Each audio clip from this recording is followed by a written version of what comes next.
आज बात करने वाले भाई हम बिग बॉस की। तो इस वीडियो को पूरा पूरा जरूर देखना। कुछ ऐसे कंटेस्टेंट बिग बॉस के जिनके पास टैलेंट नहीं है लेकिन फिर भी उन्हें बिग बॉस में एंट्री दी गई हो। बात करते हैं सलमान भाई की। तो 250 करोड़ रुपए 15 वीक्स का सलमान भाई की फीस से। सोचो सलमान भाई यार बिग बॉस के 15 दिनों में ही इतना पैसा कमा सकता है। उसे किसी फिल्म की जरूरत नहीं, वो किसी पहचान का, किसी रिस्पेक्ट का, किसी तारीफ के मोहताज नहीं। हमारे सलमान भाई को जब गुस्सा आता है तो अपने आगे वो किसी को भी नहीं देखते। अब्बा नहीं मानेंगे। सलमान भाई के ईगो के आगे कोई टिक नहीं सकता इस दुनिया का, चाहे कोई भी बनता हो। सलमान भाई खड़े खड़े बिग बॉस को खरीद ले। वही कुछ दिनों पहले अनिल कपूर बात कर रहे थे कि सलमान भाई बिग बॉस की वजह से। नहीं भैया, तुम्हारी गलत फहमी थी। बिग बॉस सलमान भाई की वजह से, ना कि बिग बॉस की वजह से सलमान भाई को बिग बॉस चलता है सलमान भाई की वजह से।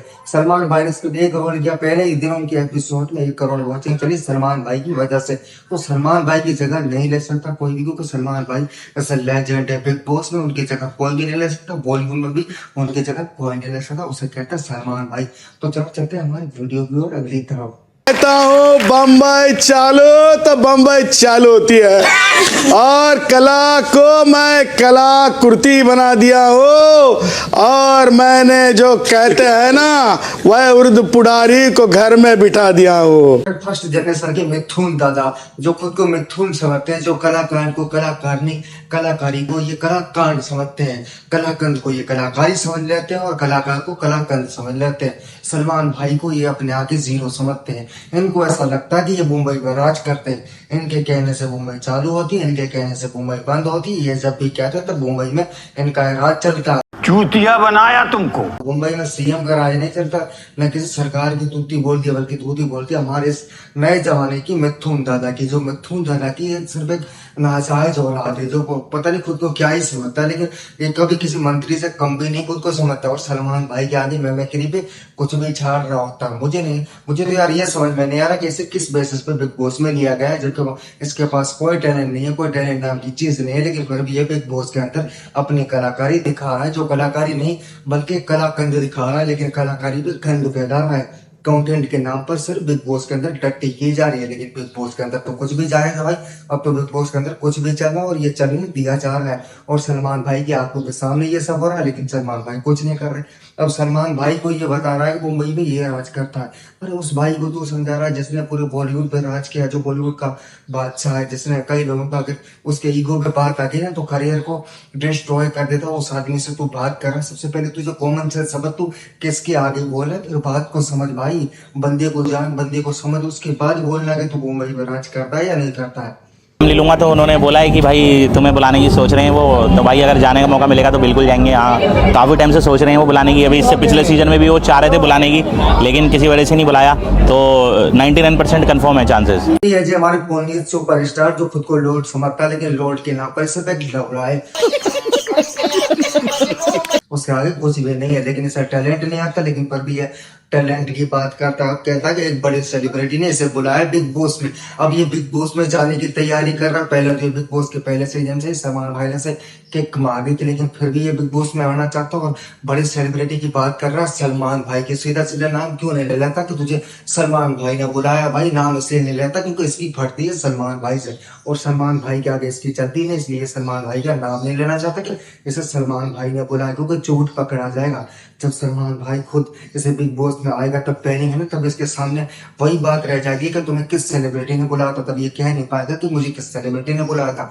तो अपनी बात ये गोपनीय रखना चाहता है, क्योंकि इसके पास कुछ गोपनीय रखने के लिए है ही नहीं, क्योंकि इसे सलमान भाई ने बुलाया नहीं। लेकिन अभी ये कहता है कि इसे किसी बड़े सेलिब्रिटी ने बुलाया। भाई हाथ धो गई है, इस दुनिया में इतने सारे कॉन्टेस्टेंट भरे पड़े हैं। लेकिन हाँ, बिग बॉस की बात करते हो, बिग बॉस में इन जैसे चमक जोगियों की जरूरत होती है। तो बिग बॉस किसी को भी रख लेता है, उसे फालतू का कलेश चाहिए होता, फालतू की टीआरपी चाहिए होती है। बिग बॉस को इसके अलावा कुछ नहीं चाहिए होता। बिग बॉस बस चाहता यही है यार, बिग बॉस में होता ये। तो एक और कॉन्टेस्टेंट की हम बात करने वाले हैं, जिसका नाम है विवान और चार। इन दोनों के बीच खाने के बीच फाइट चलती रहती है, लेकिन विवान अपना टैलेंट अलग ही लेवल पे ले रहा होता है, और चार हमारे रजत दलाल भैया से पंगा लेना चाहती है। रजत भैया तो लड़कियों के मामले में है ही सॉफ्ट, वो लड़कियों के मामले में इतना क्रेजी नहीं रहते, लेकिन फिर भी वो लड़की उसे लाइन मारना चाहती है, उसे सेट करना चाहती है। पता नहीं क्यों भाई रजत दलाल के पीछे ही वो पड़ी है। मुझे इस टॉपिक में कोई बात नहीं करनी। I am sorry guys. नहीं एक सेकंड, क्यों तू जहाँ से आती वहाँ पे ऐसे ही करते, खाना खाने की जगह फेंकते एक दूसरे पे। लड़की का कार्ड खेलते खेलते मारना भाई। सारा जी एक तरफ हमारा रजत भैया है जो अपनी बात को खुद नहीं समझते लेकिन खुद की बात दुनिया को समझाना चाहते हैं। उनके पास टैलेंट नहीं है लेकिन वो पता है किस चीज पे फेमस हुए, किस चीज पे फेमस हुए हैं। वो सिर्फ कंट्रोवर्सी क्रिएट करके फेमस हुए हैं। उनको सिर्फ कंट्रोवर्सी क्रिएट करना आती है, कंट्रोवर्सी के अलावा कुछ नहीं। उनके पास टैलेंट नहीं है, उनके पास सिर्फ कंट्रोवर्सी। अगर तुम्हें यकीन नहीं होता तुम यह देख लो। हाँ, सिर्फ कंट्रोवर्सी की जाती है। बिग बॉस में बुलाकर बिग बॉस ही उनकी बेइज्जती कर रहा है, जिसकी कोई सेल्फ रिस्पेक्ट है नहीं लेकिन फिर भी उसकी बेइज्जती बिग बॉस कर रहा है। लेकिन हमारे रजत दलाल भैया फिर भी हंस रहे हैं और उनके सामने सलमान भाई खड़े हैं। भाई जिसके आगे सलमान भाई हो, सलमान भाई के आगे तो कोई बोल ही नहीं सकता। और बात करें हमारे सलमान भाई की तो सलमान भाई का स्टैंडर्ड ही अलग है, सलमान भाई की बात ही अलग है। सलमान भाई पूरा पूरा गूगल मैप है। अब रजत भैया लोकेशन मांगे तो किससे मांगे, क्योंकि उनके सामने तो पूरा का पूरा वो क्या कहते हैं गूगल मैप भी खड़ा है, वो लोकेशन मांगने की जरूरत ही नहीं है। और दूसरी तरफ हमारे कॉन्टेस्ट क्रिएटर के नाम पर कंटेंट की लिस्ट में हमारी ये दूसरी कॉन्टेस्टेंट आती है जिनकी बात हम नहीं करना चाहते, क्योंकि उनकी बात करने से कोई फायदा नहीं, इसलिए उनकी बात को रहने नहीं देते। हमारे रजत दलाल भैया की बात करते हैं। रजत भैया अपनी चलाना चाहते हैं लेकिन रजत भैया की चलती नहीं, फिर भी कॉन्टेस्ट क्रिएट कर रहे होते कि बिग बॉस में जितने भी 17 के 17 कॉन्टेस्ट ने वो रजत भैया तो कुछ भी उखाड़ नहीं पाओगे। रजत भैया फिर कॉन्ट्रोवर्सी क्रिएट करके कैमरा फुटेज लेकर फेमस हो जाएंगे। हो सकता है बिग बॉस भी जीत जाना। अगर मुझे रिक्वेस्ट करके यहाँ लाया है तो आपकी मर्यादाओं का आपने भी ध्यान रखना चाहिए और हम भी ध्यान रखेंगे। लो भैया, बिग बॉस को ही धमकियां मिलने लगी क्योंकि बिग बॉस भी मानता नहीं है। बिग बॉस बिना कंटेंट के, बिना टैलेंट के किसी भी टट्टी को बिग बॉस में एंट्री दे देता है, कंट्रोवर्सी क्रिएट करता है, फालतू का कलेश करता है और उस फालतू के कलेश से बिग बॉस अपनी टीआर में बना लगता है और करोड़ों वाचिंग में मिल जाती है और पैसा बहुत सारा कमा लेता है। लेकिन अब बिग बॉस खुद को धमकियां मिल रही है। ये चचा बिग बॉस को ही धमकियां करे, ये चचा खुद को न जाने क्या समझता है। इस चचा को लगता है कि मोस्ट टैलेंटेड बंदा अगर इस दुनिया में कोई है तो वो ये चचा है। इस चचा से बड़ा टैलेंटेड इस दुनिया में कोई हो ही नहीं सकता। इस चचा की कुछ रिग्रेट है, इस चचा की कुछ रिस्पेक्ट है, इस चचा की कुछ इज्जत है और बिग बॉस ने उसकी पालना नहीं की। तो चचा सबसे पहले तो मैं इतना बताना चाहता हूँ, बिग बॉस इंसानियत के नाम पर एक कलंक जैसा शो है जिसमें इंसानियत को ताक पर रख दिया जाता है। बिग बॉस के अंदर या कोई रूल नहीं होता, बस रूल को तुम्हें फॉलो करना होता है। तुम्हारे साथ कुछ भी हो उसका जिम्मेदार बिग बॉस नहीं होता, लेकिन तुम्हें बिग बॉस की हर रूल्स को फॉलो करना होता है। तुम डिसरिस्पेक्ट बिग बॉस की बिल्कुल नहीं कर सकते।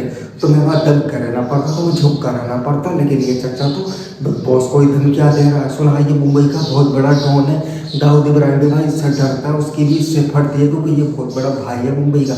इसके आगे तो भाई किसी की चलती ही नहीं है और इस भाई की बिग बॉस में चलती है और बिग बॉस इसके सामने कुछ भी नहीं है। और बिग बॉस को भी खुलेआम धमकियाँ देता है, ये तो कुछ भी कर सकता भाई। जिस आदमी का मुंबई पर राज हो इतने बड़े शहर पर, वो तो भाई कुछ भी कर सकता। उससे तो सलमान भाई भी डरते होंगे भाई। अब मेरा डर है जी कद्दू, हम तो मजाक में ले रहे थे। सलमान भाई तो इसको बिना रगड़ के ही फैल देंगे। तो कहते हैं बिना साबुन के ही सलमान भाई इसको धो देंगे और इसको पता भी नहीं चलेगा।